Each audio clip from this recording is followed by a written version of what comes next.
Hi friends, welcome back to BC expert YouTube channel. So ಎಲ್ಲರೂ ಕೇಳ್ತಿದ್ರಿ web technology Java important questions ಮಾಡಿ ಅಂತ. So web technology ಮೇಲೆ important questions ಮಾಡೀನಿ. So web technology ನಿಮ್ಗೆ ಇದೇ ಸೆಮ್ ಬಂದಿರೋದ್ರಿಂದ ಫಸ್ಟ್ ಸೆಮ್ಮಿಗೆ ಸೊ ಯಾವುದೇ ರೀತಿ ಪ್ರೀವಿಯಸ್ ಇಯರ್ ಕ್ವಶನ್ ಪೇಪರ್ ನಿಮ್ ಸಿಲೆಬಸ್ ಬೇಸ್ ಮೇಲೆ ಸಿಗ್ತಾ ಇಲ್ಲ. ಸೊ ಹಾಗಾಗಿ ನಾ ಏನ್ ಮಾಡೀನಿ, ಫೈನಲ್ ಇಯರ್ ಇದ್ದಾಗ ನಿಮ್ಗೆ ವೆಬ್ ಟೆಕ್ನಾಲಜಿ ಇತ್ತು ನಿಮ್ ಸೀನಿಯರ್ಸ್ಗೆ, ಅದರಲ್ಲಿ ಅವ್ರು ಏನ್ ಮಾಡಿದ್ರು, ಜಾವಾ ಸ್ಕ್ರಿಪ್ಟ್ ಅದು ಇದೆಲ್ಲ ಮಿಕ್ಸ್ ಮಾಡಿ ಕೊಟ್ಟಿದ್ರು. ಸೊ ಅದ್ರ ಬೇಸಿನ ಕ್ವಶನ್ ಪೇಪರ್ ನ ರೆಫರ್ ಮಾಡಿ 3 to 4 ಇಯರ್ ಕ್ವಶನ್ ಪೇಪರ್ ನ ರೆಫರ್ ಮಾಡಿ ಮೋಸ್ಟ್ ಇಂಪಾರ್ಟೆಂಟ್ ಕ್ವಶನ್ಸ್ ಅನ್ನ ಏನ್ ಮಾಡಿ ನಾನು ಒಂದ್ ಕಡೆ ಲಿಸ್ಟ್ ಮಾಡಿ. ಅದೇ ರೀತಿ ಅಲ್ಗೋರಿದಮ್ ಇದ್ದಾಗ ಕೂಡ ಏನ್ ಮಾಡಿದೆ, ನಾ ಫಸ್ಟ್ ಟೈಮ್ ನಿಮ್ಗೆ ಅಲ್ಗೋರಿದಮ್ ಬಂದಾಗ ಸಿ ಪ್ರೋಗ್ರಾಮಿಂಗ್ ಅವು ಇಂಪಾರ್ಟೆಂಟ್ ಕ್ವಶನ್ಸ್ ತಗೊಂಬಂದು ಅಲ್ಗೋರಿದಮ್ ಮೋಸ್ಟ್ ಇಂಪಾರ್ಟೆಂಟ್ ಕ್ವಶನ್ಸ್ ಅನ್ನ ಮಾಡಿದ್ದೆ. ಸೊ ಅದು ಕೂಡ ನಾ ಏನ್ ಇಂಪಾರ್ಟೆಂಟ್ ಕ್ವಶನ್ಸ್ ಕೊಟ್ಟಿದ್ನಲ್ಲ ಅದ್ರಾಗೆ 60 ಮಾರ್ಕ್ಸ್ ಕ್ವಶನ್ಸ್ ಏನ್ ಬಂದಾವು ಅದ್ರೊಳಗಿನ ರಿಪೀಟ್ ಆಗ್ಯಾವು. ಸೊ ಹಂಗಾಗಿ ಅದೊಂದು ಬಹಳ ಖುಷಿ ಆಯ್ತು. ಸೊ ಅದೇ ರೀತಿ ಇದನ್ನು ಕೂಡ ನಾವೇನ್ ಮಾಡೋಣ, ಮೋಸ್ಟ್ ಇಂಪಾರ್ಟೆಂಟ್ ಕ್ವಶನ್ಸ್ ಅನ್ನ ಡಿಸ್ಕಸ್ ಮಾಡೋಣ. ನೀವು ಬೇಕಾದ್ರೆ ಪ್ರೀವಿಯಸ್ ಇಯರ್ ಕ್ವಶನ್ ಪೇಪರ್ ತೆಗೆದು ನನ್ನ ಇಂಪಾರ್ಟೆಂಟ್ ಕ್ವಶನ್ ಪೇಪರ್ ವಿಡಿಯೋನು ನೀವೇನ್ ಮಾಡಿ ಓಪನ್ ಮಾಡಿ ಕಂಪೇರ್ ಮಾಡಿರ್ಬೇಕಾದ್ರೆ ಮ್ಯಾಕ್ಸಿಮಮ್ ಅಂದ್ರೆ ಏನ್ ಸಿಗುತ್ತೆ, ಮಿನಿಮಮ್ ಮ್ಯಾಕ್ಸಿಮಮ್ ಅಂದ್ರೆ 16 ಮಾರ್ಕ್ಸ್ ತನ ನಿಮ್ಗೆ ಏನ್ ಸಿಗುತ್ತೆ, ಕ್ವಶನ್ಸ್ ತುಂಬಾನೇ ರಿಪೀಟ್ ಆಗಿವೆ. ಸೊ ನೋಡೋಣ ಈ ಕ್ವಶನ್ ಪೇಪರ್ ದಲ್ಲಿ ಎಷ್ಟು ಪ್ರೆಡಿಕ್ಟ್ ಮಾಡಿದೀವಿ ಅಂತ. ಈ ಕ್ವಶನ್ ನಿಮ್ದೇನ್ ಎಕ್ಸಾಮ್ ಆದ್ಮೇಲೆ ಇನ್ನೊಂದ್ಸರಿ ವಿಡಿಯೋ ಮಾಡಿ ನೋಡೋಣ ಎಷ್ಟು ಕ್ವಶನ್ಸ್ ರಿಪೀಟ್ ಆಗಿದೆ, ಎಷ್ಟು ಮಾರ್ಕ್ಸ್ ಬಂದಿದೆ ಅಂತ.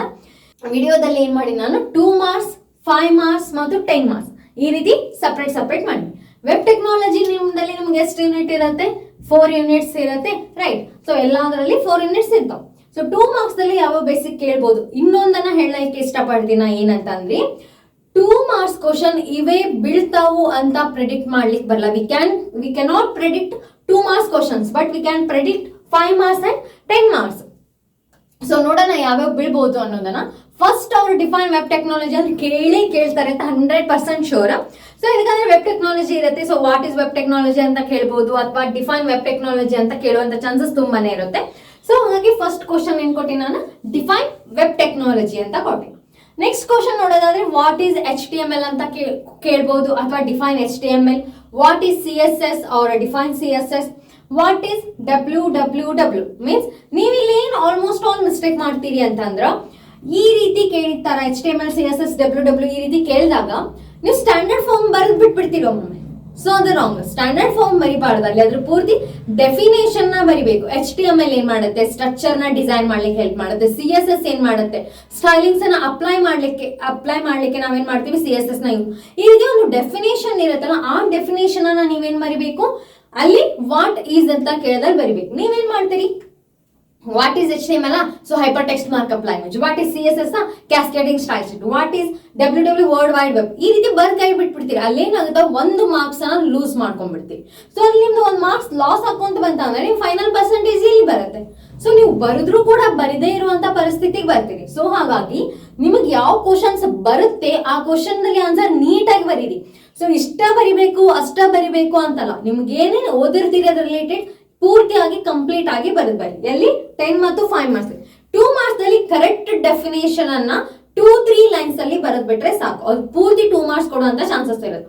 ಸೊ ಗಿವ್ ಎಕ್ಸಾಂಪಲ್ ಅಂತ ಇರುತ್ತೆ, ಎಕ್ಸಾಂಪಲ್ ಅನ್ನ ಕೊಡ್ಬೇಕು. ನೀವು ಎಕ್ಸಾಂಪಲ್ ಕೊಡಲ್ಲ, ಜಸ್ಟ್ ಡೆಫಿನೇಷನ್ ಬರೆದು ಬಿಟ್ಬಿಡ್ತೀರಿ. ಬಟ್ ಅವ್ರ ಎಕ್ಸಾಮ್ ಪೇಪರ್ ಹೆಂಗ್ ಸೆಟ್ ಮಾಡಿರ್ತಾರ ಅಂತಂದ್ರೆ, ಸೊ ಡೆಫಿನೇಷನ್ ವಿತ್ ಅನ್ನ ಎಕ್ಸಾಂಪಲ್ ಕೇಳಿದಾಗ definition 1 marks, example 1 marks. What is ಅಂತ ಕೇಳಿ ಅದ್ರ ಮುಂದೆ ಏನಾದ್ರು ಎಕ್ಸಾಂಪಲ್ ಕೇಳಿದ್ರೆ ಅದಕ್ಕೆ 1 ಮಾರ್ಕ್ಸ್, ಅದಕ್ಕೆ 1 ಮಾರ್ಕ್ಸ್. ಈ ರೀತಿ ಅವ್ರು ಏನ್ ಮಾಡಿರ್ತಾರ, ಮಾರ್ಕ್ಸ್ ಅನ್ನ ಡಿಸ್ಟ್ರಿಬ್ಯೂಟ್ ಅಥವಾ ಸ್ಪ್ಲಿಟ್ ಮಾಡಿರ್ತಾರೆ. ನೀವು ನೋಡೋದಿಲ್ಲ ಅದನ್ನೇ, ಜಸ್ಟ್ ಡೆಫಿನೇಷನ್ ಇರತ್ತೆ. ಸೊ ಡೆಫಿನೇಷನ್ ಬಂದ್ಬಿಡ್ತೀರಾ. ಸೊ ಆ ರೀತಿ ಯಾರು ಮಾಡ್ಲಿಕ್ಕೆ ಹೋಗ್ಬೇಡಿ. ಸೊ ಒಂದಕ್ಕೆ ಏನ್ ಮಾಡಿ, ನೀಟಾಗಿ ಕ್ವಶನ್ ಪೇಪರ್ ನ ಓದಿ, ಏನೇನು ಓದಿರಿ ಅಂತ ಎಲ್ಲಾನು ರಿಕ್ಯಾಪ್ ಮಾಡ್ಕೊಂಡು ಬರೀರಿ. Define XML. ಸೊ XML ಅಂದ್ರೇನು ಬರಿಬೇಕು, ಎಕ್ಸ್ಟೆನ್ಸಿಬಲ್ ಮಾರ್ಕಪ್ ಲ್ಯಾಂಗ್ವೇಜ್. ಅದು ಸ್ಟ್ಯಾಂಡರ್ಡ್ ಫಾರ್ಮ್, ಅದರ ಡೆಫಿನೇಷನ್ ನ ಬರೀಬೇಕು ನೀವು. ವಾಟ್ ಈಸ್ URL, ಇದ್ರದವರು ಡೆಫಿನೇಷನ್ ಕೂಡ ಕೇಳ್ಬೋದು ಅಥವಾ ಸ್ಟ್ಯಾಂಡರ್ಡ್ ಫಾರ್ಮ್ ಕೂಡ ಕೇಳುವಂತ ಚಾನ್ಸಸ್ ಇದೆ. Next, what is the use of A tag. So ಈ ರೀತಿ ಯಾವ್ದಾದ್ರು ಟ್ಯಾಗ್ಸ್ ಅನ್ನ ಕೊಟ್ಬಿಟ್ಟು ನಿಮಗೆ, ಸೊ ಅದ್ರ ಏನ್ ಯೂಸ್ ಐತಿ, ವೈ ವಿ ಯೂಸ್ ದ್ಯಾಟ್ ಅಂತ ಏನ್ ಮಾಡ್ಬೋದು, ಕ್ವಶನ್ಸ್ ಅನ್ನ ಅರೈಸ್ ಮಾಡಿ ಕೇಳ್ಬೋದು. ಸೊ ಅಥವಾ ಹಂಗಾಗಿ ಈ ಪರ್ಟಿಕ್ಯುಲರ್ ಎಷ್ಟು ಟ್ಯಾಗ್ಸ್ ಅದಾವು, ಆ ಟ್ಯಾಗ್ಸ್ ವರ್ಕ್ ಏನು, ಅದ್ರ ಡಿಸ್ಕ್ರಿಪ್ಷನ್ ಏನು ಅನ್ನೋದನ್ನ ನೋಡ್ಕೊಳ್ಳಿ. What is order list, give an example. So ಇವಾಗ ತಾನೇ ಹೇಳಿದ್ನಲ್ಲ, what is order list, order list ಅಂದ್ರೇನು ಅಂತ ಬರೀಬೇಕು. ಗಿವ್ ಅನ್ ಎಕ್ಸಾಂಪಲ್ ಅಂತಂದ್ರೆ ಅದಕ್ಕೊಂದೇನ್ ಮಾಡ್ಬೇಕು, ನೀವು ಎಕ್ಸಾಂಪಲ್ಸ್ ಅನ್ನ ಕೊಡ್ಬೇಕು. ನಿಮ್ಗೆ ಕೊಡ್ತೀರಿ, ಫಸ್ಟ್ ಲಿಸ್ಟ್ ಅನ್ನ ಕ್ರಿಯೇಟ್ ಮಾಡ್ಬೇಕು, ಅದ್ರಾಗ ಆರ್ಡರ್ ಲಿಸ್ಟ್ ಅನ್ನ ಕ್ರಿಯೇಟ್ ಮಾಡ್ಕೊಂತ ಹೋಗ್ಬೇಕು. ನಿಮ್ಗೆ ಐ ಥಿಂಕ್ ಥರ್ಡ್ ಅಥವಾ ಫೋರ್ತ್ ಪ್ರೋಗ್ರಾಮ್ ಲ್ಯಾಬ್ ಪ್ರೋಗ್ರಾಮ್ ಇದೆ, ಅದರಲ್ಲಿ ಯಾವ್ದಾದ್ರು ಒಂದು ಪಾರ್ಟ್ ಅನ್ನ ತಗೊಂಡು ಆಸ್ ಅ ಎಕ್ಸಾಂಪಲ್ ಆಗಿ 3 to 4 ಲೈನ್ಸ್ ಕೋಡ್ ಅನ್ನ ಬರೀ. Right the syntax of a CSS. So ಇಲ್ಲಿ 2 ಮಾರ್ಕ್ಸ್ ಇದೆ. CSS ಏನ್ ಮಾಡ್ಬೇಕು ನೀವು, ಸಿಂಟ್ಯಾಕ್ಸ್ ಅನ್ನ ಬರೀಬೇಕು. What is web server, give a example. So web server 1 marks ಇರುತ್ತೆ, ಗಿವ್ ಅನ್ ಎಕ್ಸಾಂಪಲ್ 1 ಮಾರ್ಕ್ಸ್ ಇರುತ್ತೆ. ಈ ರೀತಿ ಕೂಡ ಸ್ಪ್ಲಿಟ್ ಜಾಸ್ತಿ ಮಾಡಿರೋ ಚಾನ್ಸಸ್ ಇರುತ್ತೆ. ಸೊ ವೆಬ್ ಸರ್ವರ್ ಅಂದ್ರೆ ಏನು, ಆ ವೆಬ್ ಸರ್ವರ್ ಯಾವ್ಯಾವ ಅದಾವು ಅನ್ನೋದನ್ನ ಬರೆದ್ರೆ ಸಾಕು. Define cookies. What is web content development.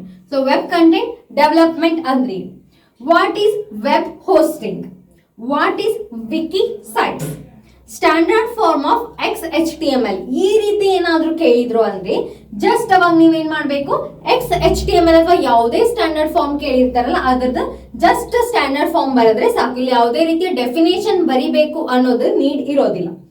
Extensible hyper text markup language ಇಷ್ಟು ಬರೆದ್ಬಿಟ್ರೆ ಸಾಕು, 2 ಮಾರ್ಕ್ಸ್ ಬರುತ್ತೆ. List the web content formats. ಏನ್ ಮಾಡ್ಬೇಕಿಲ್ಲಿ, ಲಿಸ್ಟ್ ಮಾಡಿದ್ರೆ ಸಾಕು ವೆಬ್ ಕಂಟೆಂಟ್ ಫಾರ್ಮ್ಯಾಟ್ಸ್ ಯಾವ್ಯಾವ ಅದಾವು ಅನ್ನೋದನ್ನ. Define DOM and SAX. Document object model ಮತ್ತೆ ಸ್ಯಾಕ್ಸ್ ಅದೇನ್ ಮಾಡ್ಬೇಕು, ಡೆಫಿನೇಷನ್ ಅನ್ನ ನೀವು ಬರಿಬೇಕು. Write an HTML code to add an image. So ಒಂದು ಇಮೇಜ್ ಅನ್ನ ನೀವು ಆಡ್ ಮಾಡಬೇಕು ವೆಬ್ಸೈಟ್ ಒಳಗಡೆ ಅಂದ್ರೆ ಯಾವ ಪರ್ಟಿಕ್ಯುಲರ್ ಕೋಡ್ ಅನ್ನ ಬರೀತೀರಿ ಆ ಕೋಡ್ ಅನ್ನ ಏನ್ ಮಾಡ್ಬೇಕು ನೀವು ಇಲ್ಲಿ ಬರಿಬೇಕು. ಸೊ ಅದು ಏನ್ ಬರುತ್ತಾ ಇದಕ್ಕ ಆನ್ಸರ್ ಅಂತ ಹೇಳ್ತೀವಿ. Write an HTML code to add an image.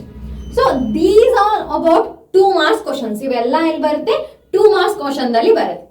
ಹಾಗನ್ಬಿಟ್ಟು 5 ಮತ್ತು 10 ಮಾರ್ಕ್ಸ್ ಅಲ್ಲಿ ಕೇಳೋದಿಲ್ಲ ಅಂತ ತಿಳ್ಕೊಳ್ಬೇಡಿ. 2 ಮಾರ್ಕ್ಸ್ ಕ್ವಶನ್ಸ್ ಇಲ್ಲಿ ಕೂಡ 5 ಮತ್ತು 10 ಮಾರ್ಕ್ಸ್ ದಲ್ಲಿ ಕೂಡ ಈ ಕ್ವಶನ್ಸ್ ರಿಪೀಟ್ ಆಗುವಂತ ಚಾನ್ಸಸ್ ಇರುತ್ತೆ. ಯಾವ ರೀತಿ ಅಂತಂದ್ರೆ ಫಾರ್ ಎಕ್ಸಾಂಪಲ್ ಇಲ್ಲೇನಿದೆ, ಎಕ್ಸ್ಪ್ಲೇನ್ HTTP ಪ್ರೋಟೋಕಾಲ್ 5 ಮಾರ್ಕ್ಸ್ ಕೇಳ್ತಾರೆ. ಇದು ಅಲ್ಲದೆ ಏನ್ ಕೇಳಬಹುದು ಅವರು, ವಾಟ್ ಈಸ್ HTML ಅಥವಾ what is HTTP, explain the HTTP protocol. ಈ ರೀತಿ ಫಸ್ಟ್ ಇದ್ರ ಮುಂದೆ ಯಾವುದೇ ಒಂದು 2 ಮಾರ್ಕ್ಸ್ ಕ್ವಶನ್ ಹಾಕಿ ಅದು 1 ಕ್ವಶನ್ ಮಾರ್ಕ್ಸ್ ಕನ್ಸಿಡರ್ ಮಾಡಿ ಇದನ್ನ ಏನ್ ಮಾಡ್ಬೋದು 4 ಮಾರ್ಕ್ಸ್ ಕನ್ಸಿಡರ್ ಮಾಡ್ಬೋದು. ಅವ್ರು ಏನ್ ಮಾಡ್ಬೋದು 1 + 4 ಮಾಡೋದು. 1 ಮಾರ್ಕ್ಸಿಗೆ ಇವು ಕ್ವಶನ್ಸ್ ಅನ್ನ ಕೇಳ್ಬಿಟ್ಟು ಅಗೇನ್ 4 ಮಾರ್ಕ್ಸ್ ಇವನ್ನ ಹಾಕ್ಬೋದು. ಈ ರೀತಿ ಚಾನ್ಸಸ್ ಕೂಡ ಇರುತ್ತೆ. ಹಾಗಾಗಿ 2 ಮಾರ್ಕ್ಸ್ ದಲ್ಲಿ ಬರುವಂತ ಕ್ವಶನ್ಸ್ ನ ಇಲ್ಲಿ ನಾವು ಪ್ರೆಡಿಕ್ಟ್ ಮಾಡ್ಬೋದು. ಇದಲ್ಲದೆ ನಿಮ್ಗೆ ಯಾವ ಅನಿಸ್ತಾವು ಅನ್ನೋದು ಕೂಡ ಓದ್ಕೊಡಿ ನೀವು. Explain HTTP protocol. HTTP ಅಂದ್ರೆ ಹೈಪರ್ ಟೆಕ್ಸ್ಟ್ ಟ್ರಾನ್ಸ್ಫರ್ ಪ್ರೋಟೋಕಾಲ್. ಅದ್ರ ಮುಂದೆ ಎಸ್ ಬಂತಂದ್ರೆ hyper text transfer protocol secure. ಇಷ್ಟೇ ಡಿಫ್ರೆನ್ಸ್. ಅದನ್ನ ಏನ್ ಮಾಡ್ಬೇಕು, ಪ್ರೋಟೋಕಾಲ್ಸ್ ಯಾವ್ಯಾವ ಬರ್ತಾವು ಅನ್ನೋದನ್ನ ಎಕ್ಸ್ಪ್ಲೇನ್ ಮಾಡ್ಬೇಕು. So after that explain form elements with example. So ಏನು ಎಕ್ಸ್ಪ್ಲೇನ್ ಮಾಡ್ಬೇಕು, ಯಾವ ಫಾರ್ಮ್ ಎಲಿಮೆಂಟ್ಸ್ ಅದಾವು ವಿತ್ ಅನ್ನ ಎಕ್ಸಾಂಪಲ್ ಮುಖಾಂತರ ನೀವೇನ್ ಮಾಡ್ಬೇಕು, ಎಕ್ಸ್ಪ್ಲೇನ್ ಮಾಡ್ಬೇಕು. Next one, explain different levels of DOM. ಏನ್ ಮಾಡ್ಬೇಕು, ಡಾಮ್ ಡಿಫ್ರೆಂಟ್ ಲೆವೆಲ್ಸ್ ಯಾವ್ಯಾವ ಬರ್ತಾವು, ಡಾಕ್ಯುಮೆಂಟ್ ಆಬ್ಜೆಕ್ಟ್ ಮಾಡೆಲ್ ಯಾವ್ಯಾವ ಬರ್ತಾವು, ಡಿಫ್ರೆಂಟ್ ಲೆವೆಲ್ಸ್ ಅನ್ನ ಎಕ್ಸ್ಪ್ಲೇನ್ ಮಾಡ್ಬೇಕು. Explain dam based on XML processing. So ಎಲ್ಲಿ ಕನ್ವರ್ಟ್ ಮಾಡ್ಯಾರ ಅವರು, explain dam based on XML processing. Explain XML ಸ್ಕೀಮಾಸ್. ಯಾವ್ಯಾವ ಸ್ಕೀಮಾಸ್ ಬರ್ತಾವು XML ದಲ್ಲಿ, ಎಕ್ಸ್ಟೆನ್ಸಿಬಲ್ ಮಾರ್ಕಪ್ ಲ್ಯಾಂಗ್ವೇಜ್ ಅಲ್ಲಿ ಯಾವ್ಯಾವ ಸ್ಕೀಮಾಸ್ ಬರ್ತಾವು ಅನ್ನೋದನ್ನ ನೀವೇನ್ ಮಾಡ್ಬೇಕು, ಎಕ್ಸ್ಪ್ಲೇನ್ ಮಾಡ್ಬೇಕು. Next one, explain built in data types defined by the XML. So built in data types ಅನ್ನ ಏನ್ ಮಾಡ್ಬೇಕು ನೀವು ಇಲ್ಲಿ ಎಕ್ಸ್ಪ್ಲೇನ್ ಮಾಡ್ಬೇಕು. Explain any file text formatting tags. So ಇದು ಕ್ವಶನ್ ಇಂಪಾರ್ಟೆಂಟ್ ಅಂತ ಹೇಳ್ಬೋದು. ಈ ರೀತಿ ಕ್ವಶನ್ಸ್ ಅನ್ನ ಕೇಳುವಂತ ಚಾನ್ಸಸ್ ಇದೆ. ಇಲ್ಲೇನ್ ಕೇಳಾರ, explain any file text formatting tags. Text formatting tags ದಲ್ಲಿ ಯಾವಾದ್ರೂ 5 ಟ್ಯಾಗ್ಸ್ ಅನ್ನ ನೀವೇನ್ ಮಾಡ್ಬೇಕು, ಎಕ್ಸ್ಪ್ಲೇನ್ ಮಾಡ್ಬೇಕು. ಈ ರೀತಿ ಈಸಿ ಕ್ವಶನ್ಸ್ ಬಂದಾಗ ನೀಟ್ ಆಗಿ ಬರ್ರಿ, ಟ್ಯಾಗ್ ಬರೀರಿ, ಅದ್ರ ಡಿಸ್ಕ್ರಿಪ್ಷನ್ ಬರೀರಿ. ಅದ್ರದ್ದು ಏನಾದ್ರು 5 ಮಾರ್ಕ್ಸ್ ಇತ್ತಂದ್ರೆ ಅವ್ರು ವಿತ್ ಏನ ಎಕ್ಸಾಂಪಲ್ ಕೇಳಿದ್ರೆ ಎಕ್ಸಾಂಪಲ್ ಅನ್ನ ಕೂಡ ಬರೀ. ಅಥವಾ ನಿಮ್ ಕಡೆ ಟೈಮ್ ಇತ್ತು ಅಂತಂದ್ರೆ ಟ್ಯಾಗ್ಸ್, ಡಿಸ್ಕ್ರಿಪ್ಷನ್, ಎಕ್ಸಾಂಪಲ್ 3 ಬರೀರಿ. ಇನ್ ಕೇಸ್ ನಿಮ್ ಕಡೆ ಟೈಮ್ ಇದ್ದಿದ್ದಿಲ್ಲ ಅಂತಂದಾಗ ಎಕ್ಸ್ಪ್ಲೇನ್ ಫಾರ್ಮ್ಯಾಟಿಂಗ್ ಟ್ಯಾಗ್ಸ್ ಇದೆ, ಜಸ್ಟ್ ನೀವು ಟ್ಯಾಗ್ಸ್ ಮತ್ತೆ ಅದ್ರ ಡಿಸ್ಕ್ರಿಪ್ಷನ್ ಬರೆದ್ರೆ enough. Explain the structure of a HTML document. This is the most important question ಅಂತ ಹೇಳ್ಬೋದು. ಈ ಕ್ವಶನ್ ನಾ ಅನ್ಕೊಂಡಿನಿ ಜಾಸ್ತಿ ಕೇಳಬಹುದು ಅಂತ. ಸೊ 99% ಇದು 5 ಮಾರ್ಕ್ಸ್ ಅಥವಾ 10 ಮಾರ್ಕ್ಸ್ ದಲ್ಲಿ ಬಿದ್ದೇ ಬೀಳುತ್ತೆ ಅಂತ ಅನ್ಕೊಂಡಿನಿ. Let us see that.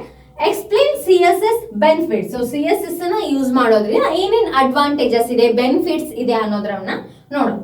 Explain different positioning element in CSS. So ಯಾವ್ಯಾವ ಡಿಫ್ರೆಂಟ್ ಪೊಸಿಷನ್ ಎಲಿಮೆಂಟ್ಸ್ ಅದಾವು ಅನ್ನೋದನ್ನ ಎಕ್ಸ್ಪ್ಲೇನ್ ಮಾಡಿ. Next question, explain inline and external CSS. ಇದು ಕೂಡ ಮೋಸ್ಟ್ ಇಂಪಾರ್ಟೆಂಟ್ ಕ್ವಶನ್. ಈ ಕ್ವಶನ್ ಬದಲಿಗೆ ಅವ್ರು ಏನ್ ಕೇಳ್ಬೋದು, ಎಕ್ಸ್ಪ್ಲೇನ್ ಟೈಪ್ಸ್ ಆಫ್ CSS ಅಂತ ಕೂಡ ಕೇಳುವಂತ ಚಾನ್ಸಸ್ ಇದೆ. ಇದು most important question. Write HTML code to create a time table for a college. So ಇವಾಗ ನಿಮ್ದೇನ್ ಬಂತು, ಲ್ಯಾಬ್ ಎಕ್ಸಾಮ್ಸ್ ಬರ್ತಾವು. ಲ್ಯಾಬ್ ಎಕ್ಸಾಮ್ ನಲ್ಲಿ ಎಲ್ಲಾ ಪ್ರೋಗ್ರಾಮ್ ಪ್ರಾಕ್ಟೀಸ್ ಮಾಡಿರ್ತೀರಿ. ಆಮೇಲೆ ಲ್ಯಾಬ್ ಎಕ್ಸಾಮ್ ಹೋದ್ಮೇಲೆ ಅವೆಲ್ಲಾ ಪ್ರೋಗ್ರಾಮ್ಸ್ ನೆನ್ಪಾರ್ಬಿಡ್ಬೇಕಾ? ಇಲ್ಲ, ಏನ್ ಮಾಡ್ಬೇಕು, ಅವೆಲ್ಲಾ ಪ್ರೋಗ್ರಾಮ್ಸ್ ಕೂಡ ಥೇರಿ ಕೂಡ ಅವನು ನೆನ್ಪಿಟ್ಕೋಬೇಕು. ಅವನು ಏನ್ ಮಾಡ್ತಾರೆ, ಇಲ್ಲಿ ನಿಮ್ ಥೇರಿ ಕ್ವಶನ್ ದಲ್ಲಿ ಕೇಳ್ತಾರೆ. ಇದೇ ವೆಬ್ ಟೆಕ್ನಾಲಜಿ ಅಂತಲ್ಲ, ಜಾವಾ ಆಗಿರ್ಬೋದು, ಯಾವುದೇ ಪ್ರೋಗ್ರಾಮಿಂಗ್ ಲ್ಯಾಂಗ್ವೇಜ್ ಆಗಿರ್ಬೋದು, ಅಲ್ಗೋರಿದಮ್ ಆಗಿರ್ಬೋದು, ಸಿ ಆಗಿರ್ಬೋದು, ವೆಬ್ ಆಗಿರ್ಬೋದು, ಜಾವಾ ಆಗಿರ್ಬೋದು, ನೀವು ಅಲ್ಲೇನೇನ್ ಲ್ಯಾಬ್ ಪ್ರೋಗ್ರಾಮ್ ಪ್ರಾಕ್ಟೀಸ್ ಮಾಡಿರ್ತೀರಲ್ಲ ಅದನ್ನೆಲ್ಲ ನೆನ್ಪಿಟ್ಕೊಳ್ಳಿ. ಎಕ್ಸಾಂಪಲ್ ಅಂತ ಕೇಳಿದಾಗ ಆ ಪ್ರೋಗ್ರಾಮ್ಸ್ ಅನ್ನ ನೀವೇನ್ ಮಾಡ್ಬೋದು, ಇಲ್ಲಿ ಬರಿಬಹುದು. ಸೊ ಮಾರ್ಕ್ಸ್ ಏನ್ ಬರುತ್ತೆ, ಜಾಸ್ತಿ ಬರುತ್ತೆ. Write HTML code to create a time table. So time table ಇಂದ ಏನೈತಿ, ನಿಮಗೊಂದು ವೆಬ್ ಮೇಲೆ ಲ್ಯಾಬ್ ಐತಿ. ಸೊ ಅದನ್ನ ಏನ್ ಮಾಡ್ಬೇಕು, ನೀವು ಇಲ್ಲಿ ಬರಿಬೇಕು. Explain HTML image and div tag. So image tag ಮತ್ತು div ಟ್ಯಾಗ್ ಬಗ್ಗೆ ನೀವೇನ್ ಮಾಡಬೇಕು, ಎಕ್ಸ್ಪ್ಲೇನ್ ಮಾಡಬೇಕು. Explain types and formats and guidelines of web content development. So ಇಲ್ಲಿ ಟೈಪ್ಸ್ ಅಂಡ್ ಫಾರ್ಮ್ಯಾಟ್ಸ್ ಅಂತ ಕೇಳ. Explain planning and developing dynamic web content site. So ಎದ್ರ ಬಗ್ಗೆ ಎಕ್ಸ್ಪ್ಲೇನ್ ಮಾಡ್ಬೇಕಿಲ್ಲ ನೀವು, ಪ್ಲಾನಿಂಗ್ ಪ್ರೊಸೆಸ್ ಮತ್ತು developing the dynamic web content sites ಬಗ್ಗೆ ನೀವೇನ್ ಮಾಡಬೇಕು, ಎಕ್ಸ್ಪ್ಲೇನ್ ಮಾಡಬೇಕು. So after that explain the different types of the web hosting. So web ನ host ಮಾಡಬೇಕಾದ್ರೆ ನಿಮಗೆ ಡಿಫ್ರೆಂಟ್ ಟೈಪ್ಸ್ ಸಿಗ್ತಾವ. ಸೊ ಯಾವ್ಯಾವ ಟೈಪ್ಸ್ ಅದಾವು ಅನ್ನೋದನ್ನ ಎಕ್ಸ್ಪ್ಲೇನ್ ಮಾಡಬೇಕು. ಸೊ ಇವು 5 marks question. So let me see that ಇವು 5 marks question. So next we see that the 10 marks question. So ಯಾವ್ಯಾವ 10 ಮಾರ್ಕ್ಸ್ ಕ್ವಶನ್ಸ್ ಬರ್ಬೋದು. First question most important, explain any 10 HTML tags with an example. So ಇದನ್ನ ಅವ್ರು ಏನ್ ಮಾಡ್ಬೋದು, 10 marks ಕೂಡ ಕೇಳ್ಬೋದು, ಅದೇ ರೀತಿ 5 ಮಾರ್ಕ್ಸ್ ಕೂಡ ಕೇಳ್ಬೋದು. ತುಂಬಾನೇ ಕೇಳುವಂತ ಚಾನ್ಸಸ್ ಇದೆ. ಯಾಕಂದ್ರೆ HTML ದಲ್ಲಿ ಮೋಸ್ಟ್ ಇಂಪಾರ್ಟೆಂಟ್ ಕಾನ್ಸೆಪ್ಟ್ ಏನು, ಟ್ಯಾಗ್ಸ್ ಬಗ್ಗೆ ಕಲಿತೀರಿ. ಸೊ ಎ ಟ್ಯಾಗ್ ಏನ್ ಮಾಡುತ್ತೆ, ಇಮೇಜ್ ಟ್ಯಾಗ್ ಏನ್ ಮಾಡುತ್ತೆ, div ಟ್ಯಾಗ್ ಏನ್ ಮಾಡುತ್ತೆ, ಹೆಡ್ ಒನ್ ಏನ್ ಮಾಡುತ್ತೆ, ರೈಟ್. ಅದಕ್ಕೆ ಹೆಡ್ ಟ್ಯಾಗ್ಸ್ ಕಾನ್ಸೆಪ್ಟ್ ತುಂಬಾನೇ ಇಂಪಾರ್ಟೆಂಟ್ ಆಗಿರೋದ್ರಿಂದ ಪ್ರೀವಿಯಸ್ ಇಯರ್ ಕ್ವಶನ್ ಪೇಪರ್ ದಲ್ಲಿ 2-3 ಇಯರ್ ಕ್ವಶನ್ ಪೇಪರ್ ದಲ್ಲಿ 10 ಮಾರ್ಕ್ಸ್ ಸಿಕ್ಕೇಳಾರ, 1-2 ಇಯರ್ ಕ್ವಶನ್ ಪೇಪರ್ ದಲ್ಲಿ 5 ಮಾರ್ಕ್ಸ್ ಸಿಕ್ಕೇಳ. ಸೊ ಅದಕ್ಕೆ ನಾ ಏನ್ ಮಾಡೀನಿ, 10 ಮಾರ್ಕ್ಸ್ ಗೆ ಕನ್ಸಿಡರ್ ಮಾಡೋಣ. ನೀವೇನಾದ್ರೂ 5 ಮಾರ್ಕ್ಸ್ ಗೆ ಓದಿದ್ರಿ, ಅದೇನಾದ್ರೂ 10 ಮಾರ್ಕ್ಸ್ ಬಿತ್ತು ಅಂತಂದ್ರೆ ನಿಮ್ಗೆ ಏನಾಗುತ್ತೆ, ಮಾರ್ಕ್ಸ್ ಹೋಗುವಂತ ಚಾನ್ಸಸ್ ಇರುತ್ತೆ. ಅದಕ್ಕೆ ನೀವು ಸ್ವಲ್ಪ ಟ್ಯಾಕ್ಸ್ ಅನ್ನ ಓದ್ಬಿಡ್ತೀವಿ. ಸೊ ಅದಕ್ಕೆ ಬೇಡ, ನಾವೇನ್ ಮಾಡೋಣ, 3 ಇಯರ್ ಕ್ವಶನ್ ಪೇಪರ್ ದಲ್ಲಿ 10 ಮಾರ್ಕ್ಸ್ ಗೆ ರಿಪೀಟ್ ಆಗಿರೋದ್ರಿಂದ ಸೊ ಅಲ್ಲೇ ಕನ್ಸಿಡರ್ ಮಾಡೋಣ ಅಂತ. 10 ಮಾರ್ಕ್ಸ್ ನೀವೇನಾದ್ರೂ ಪ್ರಿಪೇರ್ ಆದ್ರೆ ಅಂದ್ರೆ 5 ಮಾರ್ಕ್ಸ್ ಬರೀಬಹುದು. ಆದ್ರೆ 5 ಮಾರ್ಕ್ಸ್ ಪ್ರಿಪೇರ್ ಆಗಿದ್ದು 10 ಮಾರ್ಕ್ಸ್ ಬರೆಯೋದು ಕಷ್ಟ ಆಗುತ್ತೆ, ರೈಟ್. ಸೊ ಅದಕ್ಕೆ ಏನ್ ಮಾಡ್ರಿ, explain any 10 HTML tags with an example correct ಆಗಿ ಓದ್ಕೊಳ್ಳಿ. ವಿತ್ ಅನ್ ಎಕ್ಸಾಂಪಲ್ ಇದೆ, ಸೊ ಹಾಗಾಗಿ ಟ್ಯಾಗ್ಸ್ ಬರಿಬೇಕು, ಡಿಸ್ಕ್ರಿಪ್ಷನ್ ಬರಿಬೇಕು, ಎಕ್ಸಾಂಪಲ್ಸ್ ಅನ್ನ ಬರಿಬೇಕು. ನೀಟಾಗಿ ಬರೀರಿ, ಇಲ್ಲಿ ಯಾವುದು 1 ಮಾರ್ಕ್ಸ್ ಕೂಡ ಹೋಗಿರ್ಬಾರ್ದು. Write HTML code to create a student admission form. So ಇಲ್ಲೇನ್ ಮಾಡ್ಬೇಕು, ನೀವು ಒಂದು ಸ್ಟೂಡೆಂಟ್ ಅಡ್ಮಿಷನ್ ಫಾರ್ಮ್ ಅನ್ನ ಕ್ರಿಯೇಟ್ ಮಾಡ್ಬೇಕು. ಇದು ನಿಮ್ದು ಲ್ಯಾಬ್ ಪ್ರೋಗ್ರಾಮ್ ದಲ್ಲಿ ಬರುವಂತ ಪ್ರೋಗ್ರಾಮು ಏನ್ ಮಾಡ್ಯಾರ, ತಂದು 10 ಮಾರ್ಕ್ಸ್ ಕೇಳಾರ. ನೆಕ್ಸ್ಟ್ ಬರುತ್ತೆ ಎಕ್ಸ್ಪ್ಲೈನ್ ಬಾಕ್ಸ್ ಮಾಡೆಲ್ ಇನ್ CSS. So most important question ಅಂತಾನೆ ಹೇಳ್ಬೋದು. ಇದರಲ್ಲಿ ಕೇಳ್ತಾರ 5 ಮಾರ್ಕ್ಸ್ ದಲ್ಲಿ, 10 ಮಾರ್ಕ್ಸ್ ದಲ್ಲಿ ಕೂಡ ಕೇಳುವಂತ ಚಾನ್ಸಸ್ ತುಂಬಾನೇ ಇದೆ. Explain XML processing. ಇದು ಅಂತೂ 10 ಮಾರ್ಕ್ಸ್ ಗೆ 4 ಇಯರ್ ಕ್ವಶನ್ ಪೇಪರ್ ದಲ್ಲಿ ರಿಪೀಟ್ ಆಗಿದೆ, final year question paper. Explain wiki site and how to create a wiki site and maintain. So ಯಾವ ರೀತಿ ನಾವು ವಿಕಿ ಸೈಟ್ ನ ಕ್ರಿಯೇಟ್ ಮಾಡಬಹುದು, how to create and how we maintain. Explain planning and developing dynamic web content sites. So ನಾವೇನ್ ಮಾಡ್ಬೇಕು, ಯಾವ ರೀತಿ web content sites ನ ಪ್ಲಾನ್ ಮಾಡ್ತೀವಿ ಮತ್ತು ಡೆವಲಪ್ ಮಾಡ್ತೀವಿ ಅನ್ನೋದ್ರ ಬಗ್ಗೆ ಎಕ್ಸ್ಪ್ಲೇನ್ ಮಾಡಬೇಕು. ಸೊ ಇಷ್ಟು ಕ್ವಶನ್ 2 ಮಾರ್ಕ್ಸ್, 5 ಮಾರ್ಕ್ಸ್ ಮತ್ತು 10 ಮಾರ್ಕ್ಸ್. ಇದಷ್ಟೇ ಅಲ್ಲದೆ ಯಾವ ಪ್ರೆಡಿಕ್ಟ್ ಮಾಡ್ತಾರೆ ಅನ್ನೋದನ್ನು ಕೂಡ ನಾ ಏನ್ ಮಾಡಿದೆ, ನಿಮ್ಗೆ ಹೇಳಿದೆ. ಯಾವ ರೀತಿ ಕೇಳ್ತಾರೆ, ನೀವು ಯಾವ ರೀತಿ ಆನ್ಸರ್ ಮಾಡಬೇಕು ಅನ್ನೋದನ್ನ ಕೂಡ ಹೇಳಿದೆ. ಸೊ ಈ ವಿಡಿಯೋ ನಿಮ್ಗೆ ಇಷ್ಟ ಆದ್ರೆ ಖಂಡಿತವಾಗಿ ಲೈಕ್ ಮಾಡಿ, ಶೇರ್ ಮಾಡಿ ಮತ್ತು ಸಬ್ಸ್ಕ್ರೈಬ್ ಮಾಡಿ. Thank you for watching.